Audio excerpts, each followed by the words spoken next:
مضين من ذي الحجة أو خمس. فهذا حديث tonight collection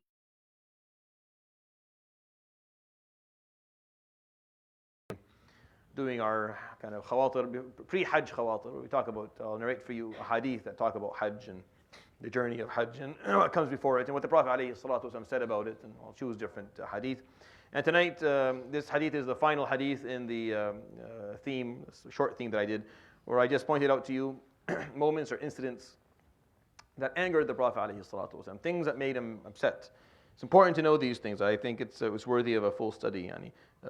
Not because there's a lot of them, but because for the people who were around him, it was something that was out of character. He rarely got upset. So when he did, they remembered it. No one forgot it. Because he was always always smiling and always happy, and always finding joy in life. But when he got upset about something, they remembered. And it was never about something regarding himself, it was always about something of importance. And this hadith is it talks about him getting upset, and also talks about Hajj, so it's the perfect hadith. I couldn't have asked for a better hadith, transitional hadith. قالت عائشة, the Prophet ﷺ entered into my tent, or into my house, most likely a tent because it was on the way to Mecca. This is during his Hajj, this is on his way there. This is still early on in the journey, when he just arrived at Mecca, and again, 3 or 4 months before he passed away, alayhi salatu wasalam.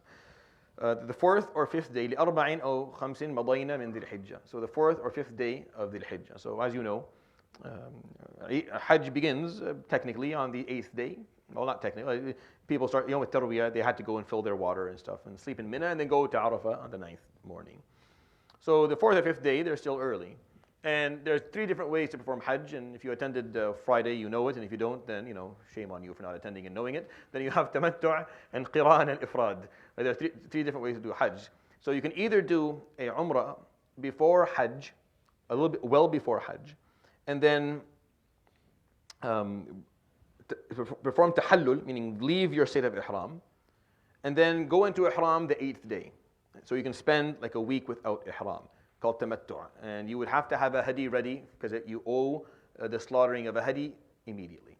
Or you can do Qiran, where you perform Umrah and then Hajj, and you don't do Tahallul, meaning you stay in Ihram the whole time. The majority say that you owe a hadi, but you can do that after Hajj. You don't have to do it early. It doesn't have to be ready with you already. You can do it later. So the Prophet ﷺ, this hadith, what seems to have happened is that he went in and did Qiran, and he would have preferred to do Tamattu'. And he told the Sahaba to perform Tamattu', meaning to remove themselves from the state of Ihram, and some of them didn't listen immediately, because he wasn't. He was doing Qiran because of the intention difference. I'm trying to not make this too technical on Hajj for you, but he had made a decision beforehand, so he wasn't going to be able to leave his Ihram. He had to stay until the end of Hajj. He regretted it in his mind. He wished he didn't. He told the Sahaba who didn't do that same thing, leave your Ihram, and you can do it. So some of them decided not to, or they hesitated a little bit, and that bothered him. So this is what he said. فقال دخل علي رسول الله صلى الله عليه وسلم لأربع أو خمس مضينا من ذي الحجة وهو غضبان. And he was upset. فقلت يا رسول الله من أغضبك أدخله الله النار. Who upset you, Rasulullah? May Allah throw them in Jahannam, those who have upset you. Why are you upset? It's Hajj, you should be happy. Why are you upset? فقالت أما سمعتي أو لم تسمعي وقد أمرت قومك وهم يترددون. Didn't you hear that I gave a command to أمرت الناس, I gave the people a command, and they're hesitating, they're not listening, they're not following immediately. They're saying, oh, you didn't do it, Ya Rasulullah, so we should do what you're doing. And I told them they should do this anyways. The same thing. People who think they know better than him, alayhi salatu wasalam, their deen. Those who are like, oh, well, you didn't do it, so we're going to do it. Even though he told them, no, you can go ahead and do that. The same problem of believing that somehow you understand the deen better than him, or that if he tells you to do something, then you have the choice of maybe listening to it or not listening to it. So he was bothered by this, alayhi salatu wasalam, because he's trying to explain, this was his final and last chance to explain Hajj to people and how to follow. So he was bothered when people weren't listening, because he knew he wasn't going to be around next year. He knew he was not going to come back next year to teach them this. So when they were kind of not listening immediately, it bothered him. فقال ووالله لو أني استقبلت من أمري ما استدبرت لما سقت الهدي حتى أشتريه فأحل كما حلوا. And if I had known what was going to happen, like if استقبلت من أمري ما استدبرت, this phrase he uses عليه الصلاة والسلام maybe 10 times in the books of hadith, is what is it called? What's vision? Whatever vision is 2020? What is it?